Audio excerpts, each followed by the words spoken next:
Actually, I have to thank the audience to stay with us till 9:30.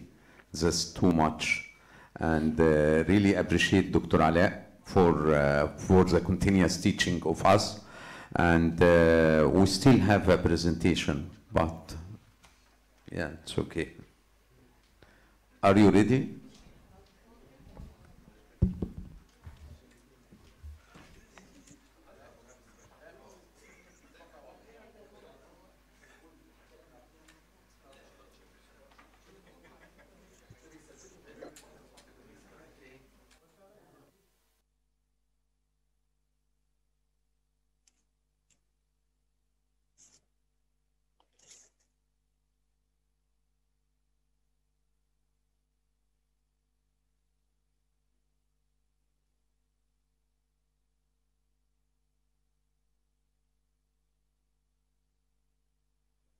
وحد هيقدم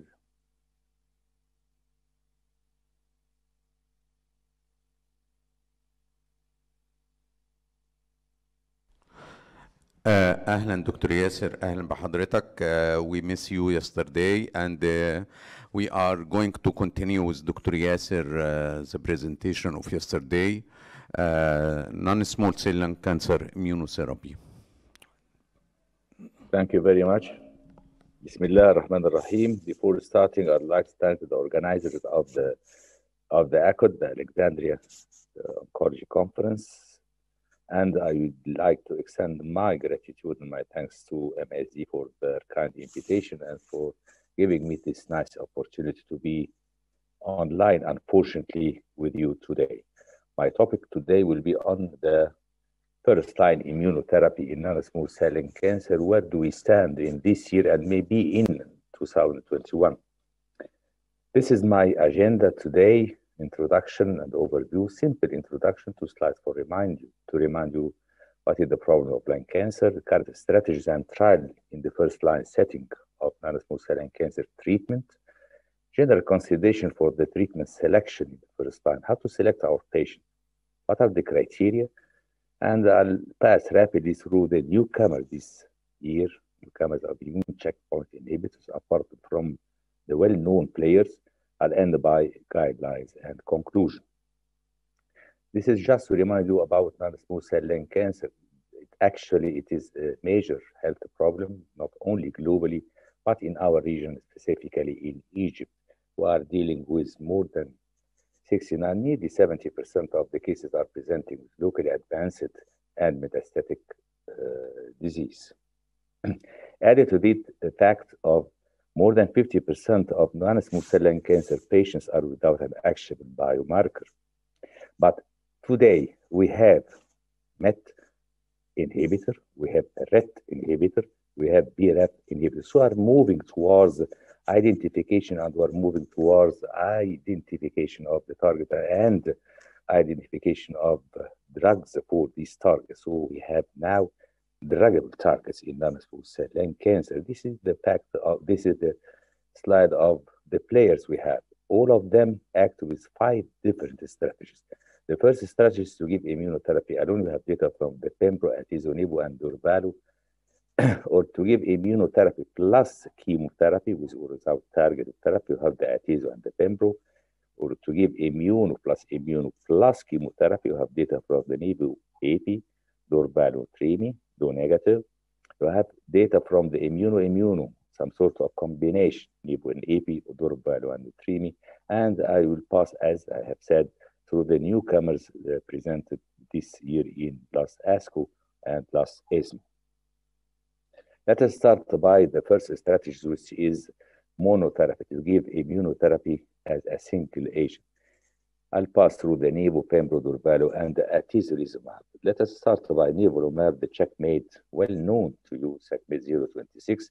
Here the patient with stage 4 non-small cell lung cancer, treatment naive, having more than 1 PD-L1 expression, were randomized to receive nivolumab, the standard dose at that time of 3 milligram per kg versus any platinum doublet.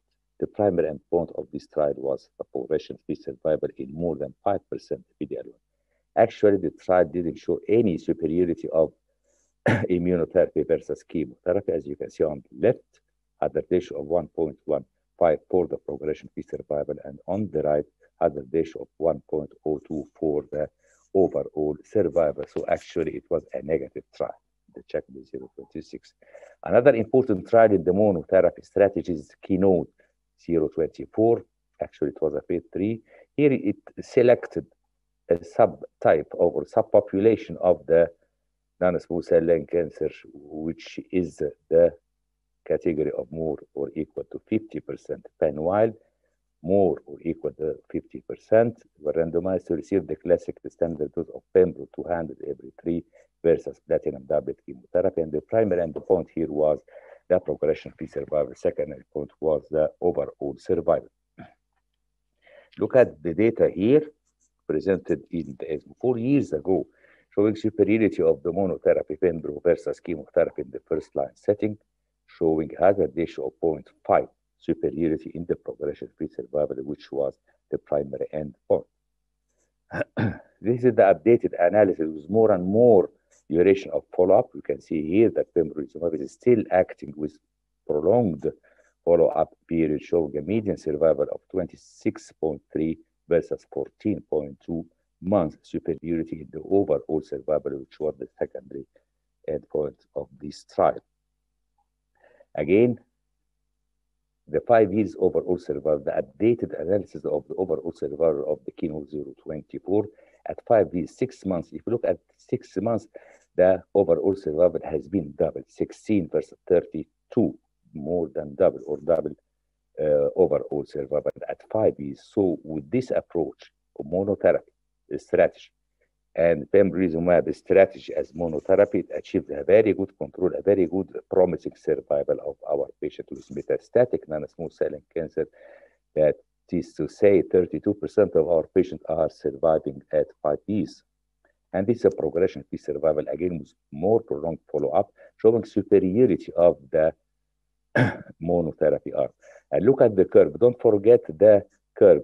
We start to know or to start to see separation of the curve not less than 6 months, with a median progression-free survival of 7.7 versus 5.5 for chemotherapy alone. Another trial which is similar to 24, but here we are not selecting, or we were not selecting more than 50%, all comers, PD-L1 tumor portion score more than 1%, and pan-wild. The patients were randomized to receive the classic pembro versus Taxol carbo or Alimta carboplatin according to the histology, whether squamous and non-squamous. The primary endpoint in this trial was the overall survival in patient having tumor portion score more or equal to 50, 20, and 1%. The secondary endpoint was the progression-free survival and ORR. Look at the data here on the left, the overall survival in the category of patients more than 50%, the hazard ratio is 0.67. So the overall survival is superiority of the pembrolizumab versus chemotherapy in this category of patients more than 50%. But if you look at the more than 20% or more than 1%, the efficacy is this. So in this trial, the higher the proportion score or the higher the expression of PD-L1, the higher is the efficacy, or the higher or the better is the overall survival. In the category of patient lying between 1 and 49, the hazard ratio is not that significant. Median overall survival 13.4 versus 12.1 months, with non-statistical significant hazard ratio of 0.92. Again, the progression-free survival for the category on the left, the category of patients more than 50% is 0.81, not that impressive. And again, it was not that impressive for the category of patients more than 20% or more equal to or more than 1%. This is the updated Keynote release or presented by Mock in 2019, with more 6 months of addition follow-up period from the primary analysis. The still pembro continued to show improvement in the platinum-based chemotherapy as first line of local advanced metastatic PD-L1 positive in pan-wild population. The hazard ratio of the overall survival is best for more than 50%, 0.7, 0.77 for 20, 0.82 for 1, and 0.9 of which was not statistically significant in this category of patients. In this trial, there was no PFS or no progression-free survival benefit with pembro versus chemo, and across different cut points or cutoff of PD-L1 improvement and duration of response favored pembro versus chemotherapy, and they still are or were consistent. Results support the first-line use of pembro monotherapy in patients with PD-L1 expressing non-small cell lung cancer. If you look again, I'm still in the era, or I'm still in the strategy of monotherapy. The MYSTIC trials, what was actually phase 3 open label first-line study of durvalumab with or without treatment versus standard of care. The patients were randomized to receive either durvalumab, and or versus platinum doublet chemotherapy. Look at, so long as you are confined to the monotherapy, if you look at the first arm or the first group of patients receiving durvalumab monotherapy versus platinum doublet with a primary endpoint of overall survival, durvalumab versus chemotherapy, actually there was no statistically significant difference has been observed in patients having more than 25% TC or tumor PD-L1 score, which was the primary endpoint. Actually, if we are comparing durvalumab versus chemotherapy in the MYSTIC trial, actually it was a negative trial and not that impressive trial, showing superiority of the mono versus chemotherapy in the first-line setting. Let us move to an important player, which is atezolizumab. The Empower 110 again included patient, PD-L1 patient with stage 4, squamous or non-squamous, and PD-L1, not all patients, PD-L1 selected population to be randomized to receive either atezo versus squamous versus limta-carbo or carbo-cisplatin or gemcitabine according to the histology. The primary endpoint is the overall survival in the white population. This is the prevalence of PD-L1 expression. What was important in this trial that it addressed the efficacy or addressed the study of the efficacy in this category of patients, TC3 or IC3 white population, that was equivalent to more than 50%. Don't forget the more than 50% of the Keynote 024. Though the number was not that impressive, there was a limited number of patients, but it actually showed superiority in the overall survival in this subset of population, the high expressive population or PD-L1 selected population, showing superiority of the overall survival of the monotherapy versus platinum doublet or versus chemotherapy with a hazard ratio of 0.59, statistically significant hazard ratio. And this is the progression-free survival in this subset of patients. 107 patients received the atezolizumab, showing superiority of the progression-free survival favoring the use of mono atezo versus chemotherapy, platinum doublet chemotherapy, with a hazard ratio of 0.63. Don't forget, this is not for all population or all patients enrolled in the study, but it was actually in the PD-L1 selected population of more than 50% or equal to the 50%. Another important trial within the strategy of the combination is to give immunotherapy plus chemotherapy, or to give immunotherapy plus chemotherapy plus targeted therapy. We have plenty of data for pembro, atezo, and nevo and durvalumab. Let us move to the first player, which is pembrolizumab in the combination strategy. The patient here were randomized to receive pembro plus arimta-carboplatin or cisplatin versus carboplatin, cisplatin, or chemotherapy alone. The randomization was 2-to-1, and primary endpoint, as you can see, was the progression-free survival, which was successfully met the primary endpoint, showing superiority of the combo arm chemo immunotherapy versus chemotherapy alone in non-squamous histology, with a hazard with median survival of 0.88 versus 5 months. The overall survival the same, was statistically significant difference between the chemo immuno versus chemotherapy. Hazard ratio was nearly 0.5 or 0.49. Another example of the combination strategy is Keynote 407. not for non-squamous, but for squamous histology. The patient were randomized to receive chemotherapy plus pembrolizumab, nab-paclitaxel or paclitaxel plus carboplatin. Don't forget, it is a squamous histology. There is no pemetrexed versus chemotherapy alone for 4 cycles. And the primary endpoint was the progression-free survival and overall survival as well. Look at the interim analysis, the second interim analysis that shows superiority of the combination in squamous cell histology, the combination of pembro plus chemotherapy, statistically significant with a hazard ratio of 0.56, favoring the use of the combo strategy in squamous histology versus chemotherapy alone. This is the overall survival, the same superiority of the combination arm, chemo plus pembro in squamous histology with a hazard ratio of 0.64. A famous and very well-known trial in Empower that made use of the combination of immuno plus chemotherapy plus target therapy anti-VEGF or bevacizumab. Here the patients were randomized to receive atezo plus taxol carbo, atezo plus taxol carbo Avastin, or taxol carbo Avastin, which was the standard of care, which actually the standard of care in non-squamous cell histology. The primary endpoint was the progression-free survival in intention to treat what population and overall survival. And don't forget that in this trial, actually it was the first trial to incorporate or to include patients having EGFR and ALK translocation or EGFR mutation or ALK translocation positive patients after failure on first or even second generation. The updated progression-free survival shows superiority of the combo taxol carbo Avastin atezolizumab, showing superiority of this combination versus chemotherapy alone or versus arm C, which is the comparator arm or the standard of care taxol carbo Avastin.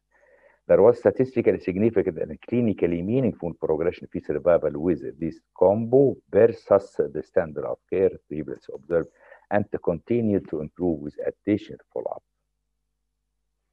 What is important here, the progression-free survival favor the use of the combo taxol carbo Avastin atezolizumab. What is important in this slide or in this trial is 2 factors.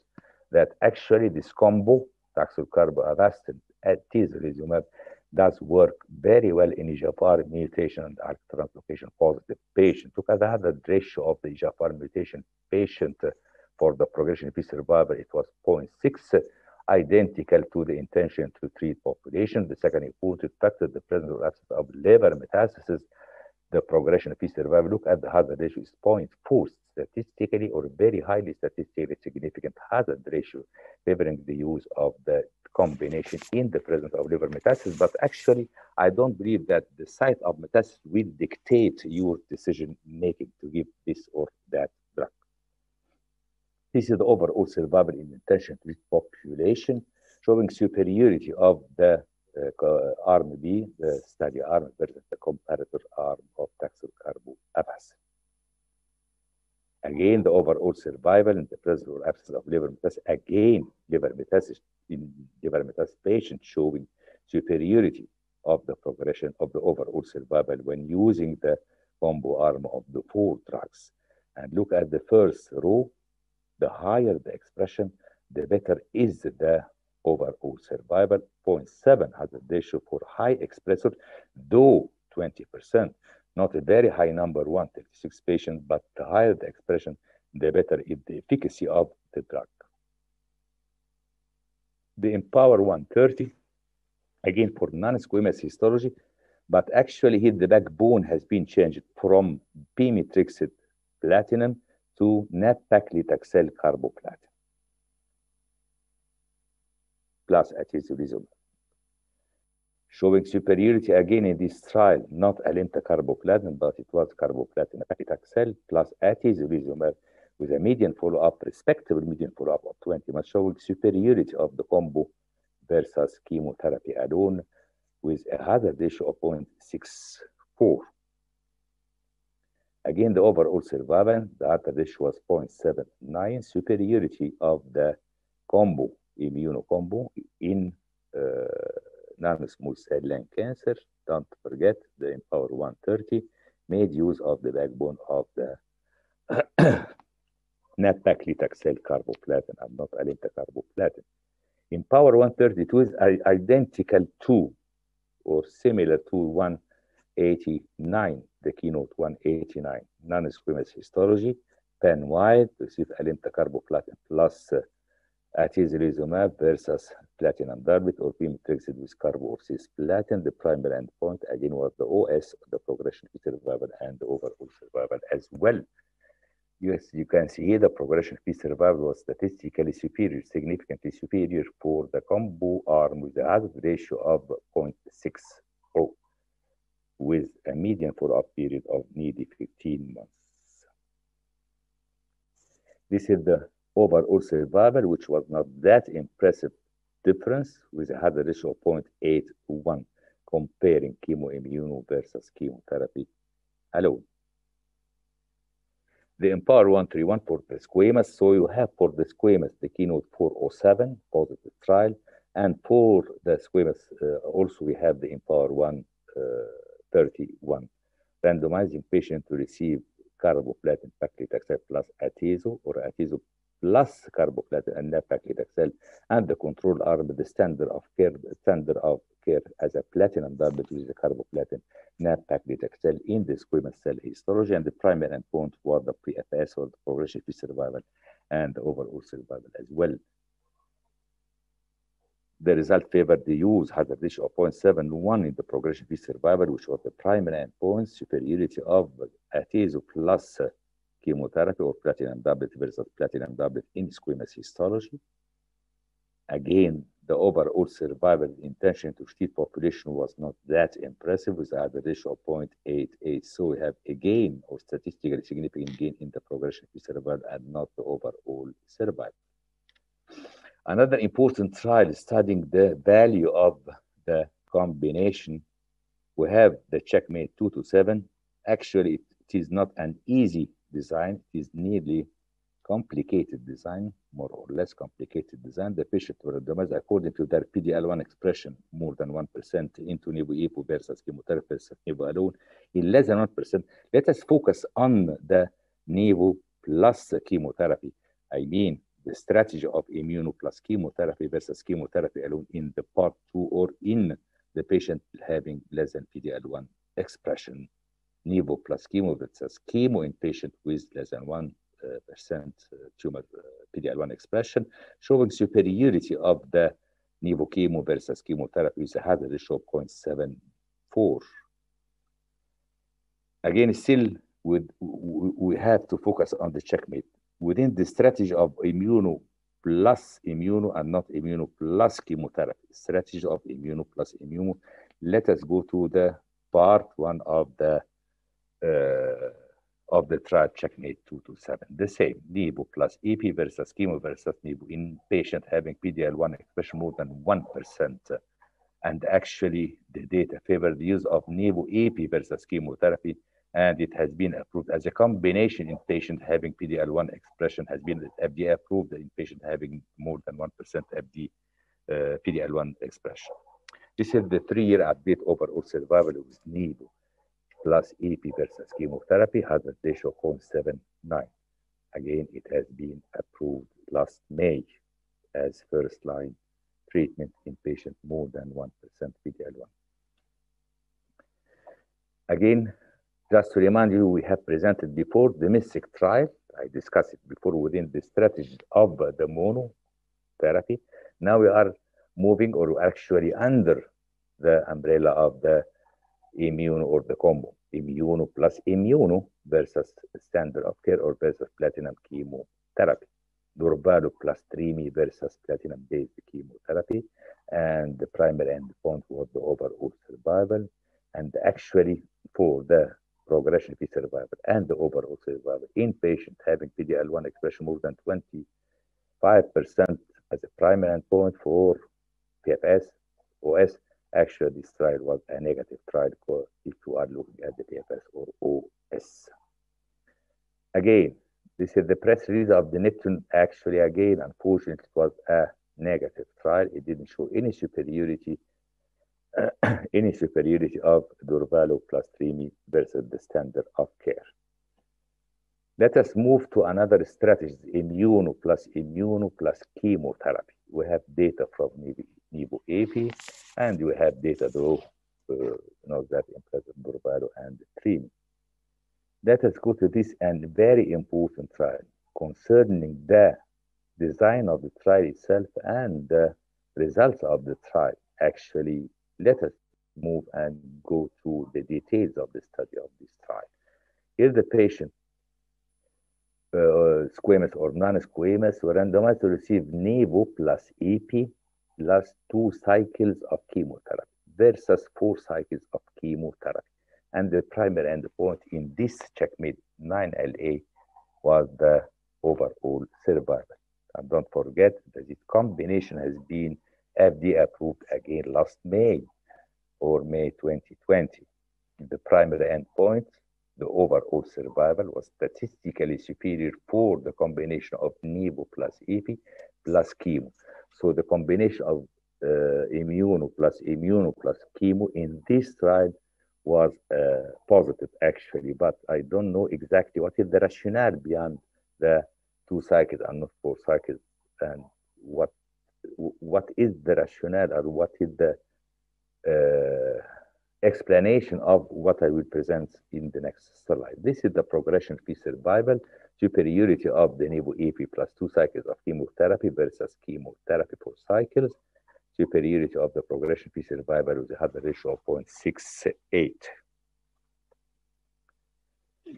If you look at the histology, it works. Nivo plus AP plus 2 cycles of chemotherapy, it acts very well in squamous and maybe numerically better than non-squamous histology. If you look at the left of the slide of the cartoon and the right of the cartoon, squamous and non-squamous, it acts in both very well. What is important to me and to you, that the higher the expression, as I have said, in the mono strategy and the combination strategy, the higher the expression, the better is the efficacy. Look here at the data of the overall survival in PDL1 less than 1% is 0.62. And look at the data of the PDL1 more than 50%, it was numerically less. So in this slide or in this slide, I cannot say that the higher the expression, the better is the efficacy. May I say the higher the expression, the less is the efficacy? I don't know and have to know the explanation beyond this, the interpretation. And this may highlight or may point to an important factor. Do you take the PDL1 expression in your decision making or not? We'll see it later. Anyway, can we compare the efficacy and safety in the first line setting when using immunotherapy? Can I compare X trial with Y trial? This is an indirect comparison. So we have data from Gustave Roussy presented by Benjamin Bess, the ESMO 2 years ago, from the Empower 150, from the Empower 132, from the Keynote 189 and the Empower 130, and more or less they have the same hazard ratio for the progression-free survival.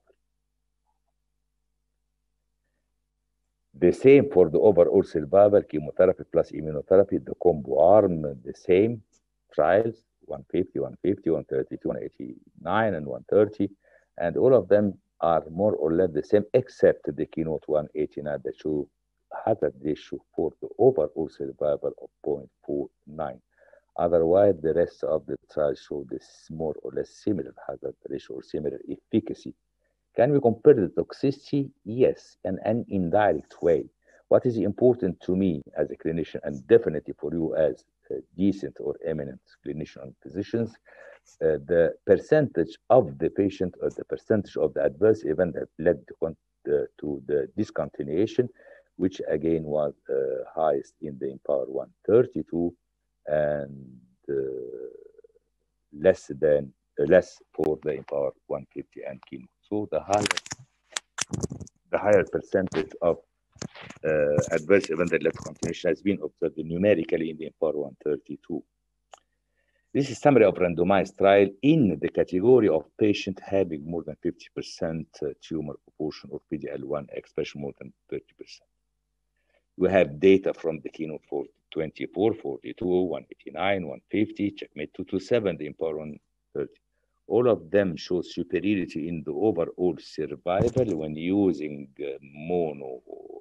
monotherapy, combo versus chemotherapy, showing superiority of whatever the combination or whatever the strategy was or is, the immunotherapy versus chemotherapy, whether mono or combo, except the progression-free survival in the keynote 42 didn't show any superiority of the immunotherapy versus chemotherapy, with a hazard ratio of 0.81. Otherwise, all of the trials of the important leading trials in the first-line setting show superiority in the overall survival and progression-free survival. It's more or less similar data or similar results. Let us move to an important data in the first-line setting. I mean, this year, and maybe more and more data will be released next year or 2022. We have data from the Empower, not Empower of the Atezo, of the eye. It is Empower Lung 1 first-line setting, and we have data from an important trial, Orient 11 and 12. Let us move to the Empower with I mean lung. This is the first line. The 3 semi-plimab monotherapy versus platinum doublet in advanced non-small cell lung cancer with PD-L1 more than 50%. So this is just to remind you, if you look at the data or the design of the trial of the Keynote 24 is more or less the same. So semi-plimab may be a newcomer, maybe a new Keytruda, or I mean a new pembrolizumab competitor. We have data from the Keynote 24, and we have data again from this important Empower trial. The drug is a highly affinity, highly potent tumor anti-PD-1 approved for the treatment of advanced non-small cell lung cancer. We have data from phase 1 and phase 2. And phase 3, the Empower Lung 1. Look at the design and just to remind you that it is more or less the same design of the Keynote 024. Pan-wild, more than 50%, arm A, immune checkpoint inhibitor, versus 4 to 6 cycles of chemotherapy. And the primary endpoint was the OS and PFS. This is the baseline characteristic. What is important here is the number of patients having more than 50%. It is not a small number. If you look back at the Empower 110, the number was 107 patients. Here the number is very much higher, and even higher higher than the Keynote 24. So the category of, or the subset of patients having more than 50% in this trial was significant, or actually was higher, and the results were so impressive in PD-L1 expression. If you look at the data here on the more than 50% and the intention to treat population, significant superiority for the semi-plimab versus chemotherapy in patients having more than 50% tumor proportion score, or PD-L1 expression more than 50%. This is overall survival, and very highly statistically significant superiority for the progression-free survival in the intention to treat population and in patients having more than 50% PD-L1 expression. Could it be newcomer competing, or will be a new competitor for the classic standard immune checkpoint inhibitor or not? We have to wait more and more data. This is the overall survival and progression-free survival in subgroup of patients, the intention to treat population. All of them except the Asian population, I don't know why they didn't benefit from this drug, and they do benefit from chemotherapy. Not from semi-plimab. This is the ORR, or objective response rate, favoring the use in this category of patients more than 50%. If you look at the data, very highly statistically significant difference between the ORR in the semi-plimab arm versus chemotherapy arm. So the Empower E, not I, Lung 1 met its primary and second endpoint. As a monotherapy, this drug statistically or significantly improved the OS and PFS, which were the primary endpoint with chemotherapy, in the category of patients more than 50%, higher objective response, longer duration of the response, improvement achieved despite high crossover rate.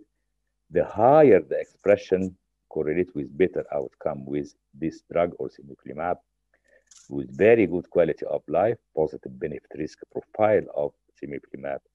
So these data or the data of this trial provide the rationale for cemiplimab as a first new monotherapy option for patients with advanced non-small cell lung cancer, more than 50% PD-L1 expression. Could it be or could replace the pembro? I don't know. We have to wait more and more data from the cemiplimab trials.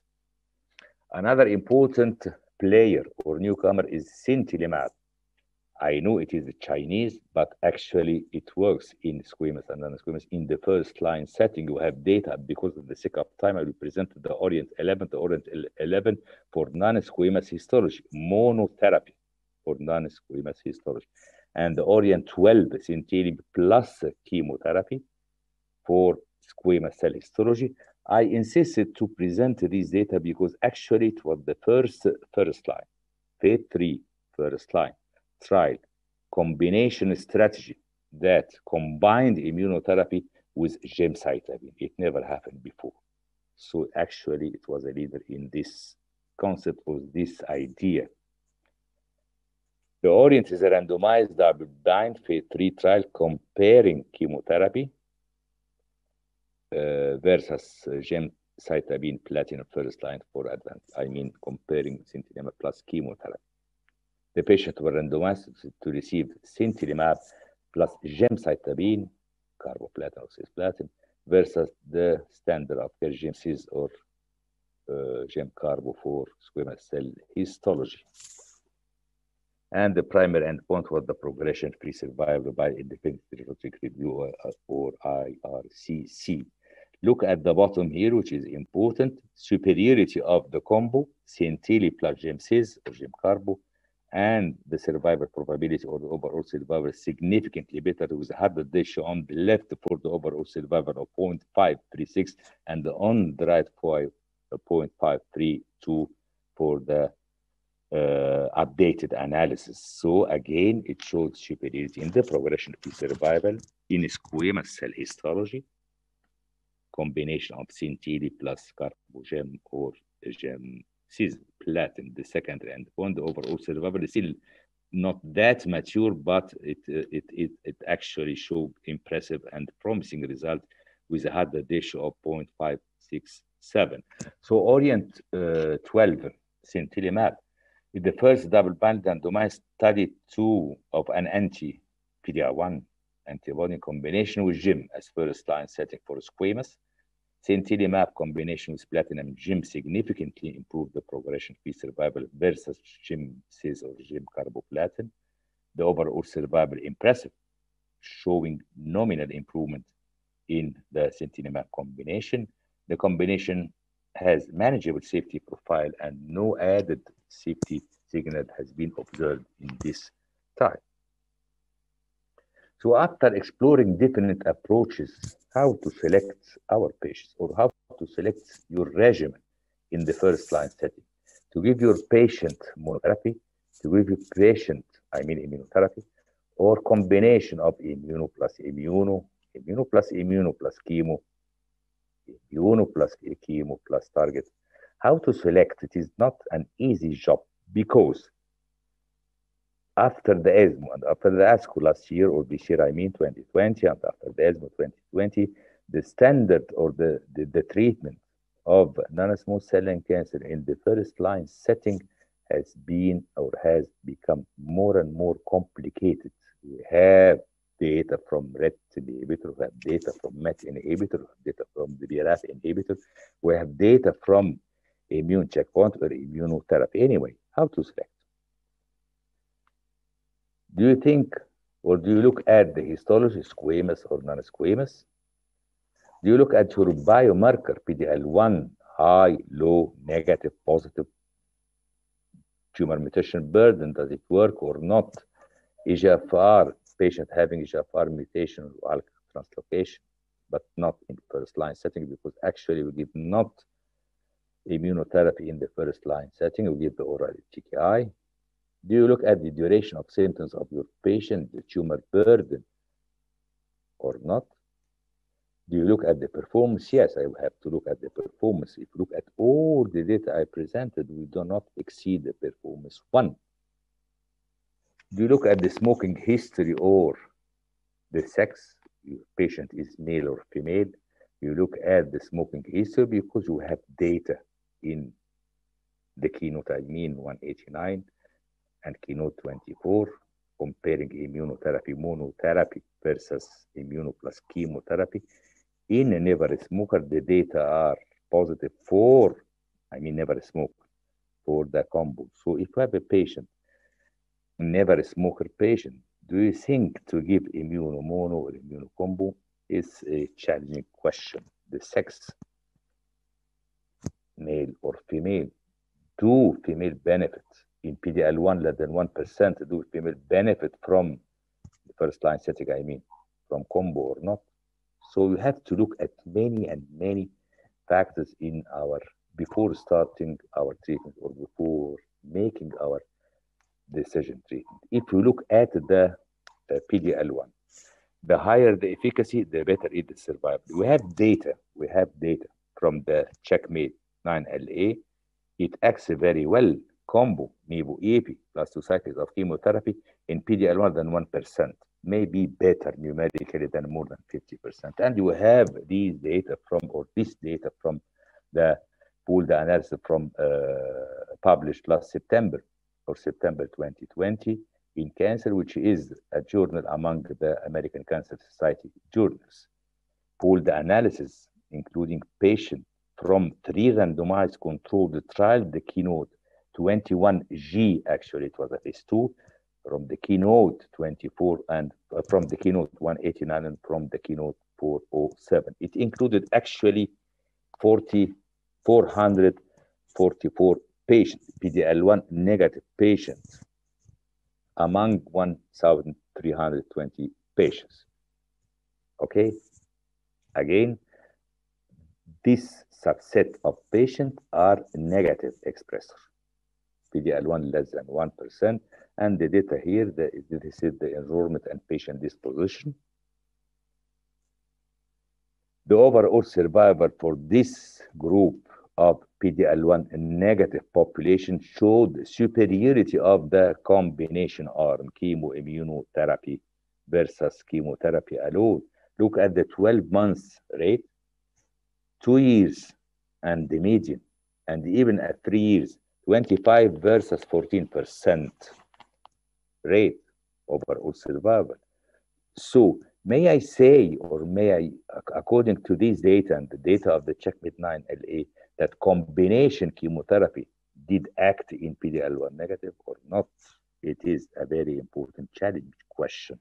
This is the progression-free survival and progression-free survival 2, favoring again in PD-L1 negative population the use of the combination immunochemotherapy.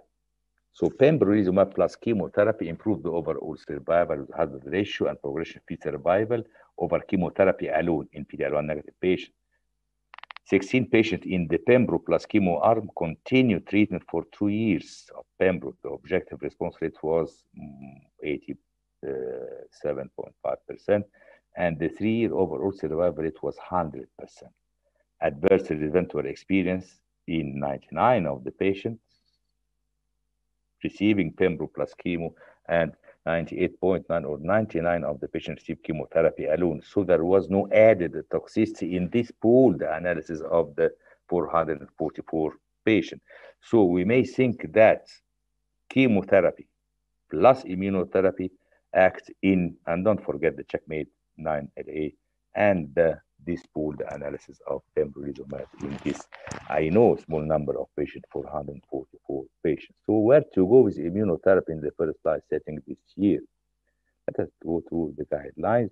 I started by the molecular testing because now we are moving toward the broadening of the molecular profile of our patients with non-small cell lung cancer, added to the EGFR, ALK, ROS, and BRAF. We have to move to the MET exon 14. We have to move to RET because we have data, though in subsequent therapies, though through phase 2 trial, but very impressive data from many trials concerning the MET inhibitor and RET inhibitor. PD-L1 is category 1. And this is the preferred choice in PD-L1 expression more than 50%. The pembro is category 1 or combo, or atezolizumab or carboplatin atezolizumab, bevacizumab. The important is category 1. And nivo plus ipo useful in certain circumstances. In squamous cell histology, in again patient more than 50%, we have the pembro category 1 or the combo chemoimmuno pembro or atezolizumab. In the category of patient or subset of patient between 1 and 49, which is a vague category of patient, the same. We have to move to combo. We have to move to immuno plus chemotherapy and not chemotherapy alone. This is the preferred adenocarcinoma regimen.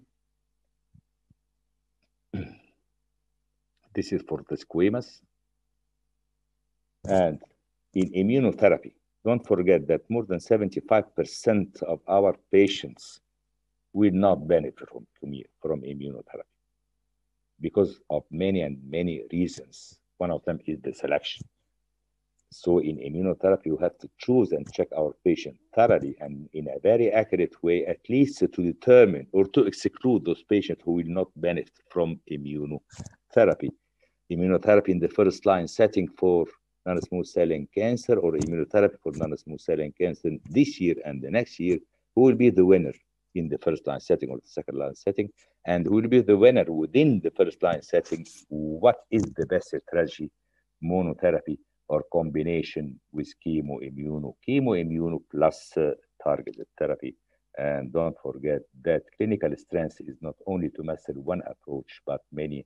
And thank you very much for your kind attention.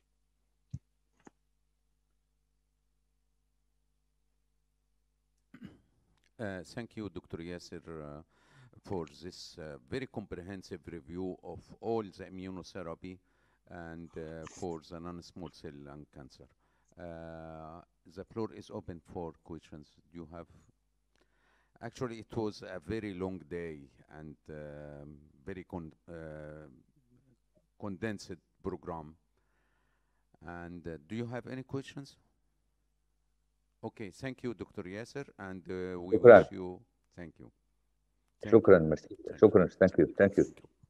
Thank you.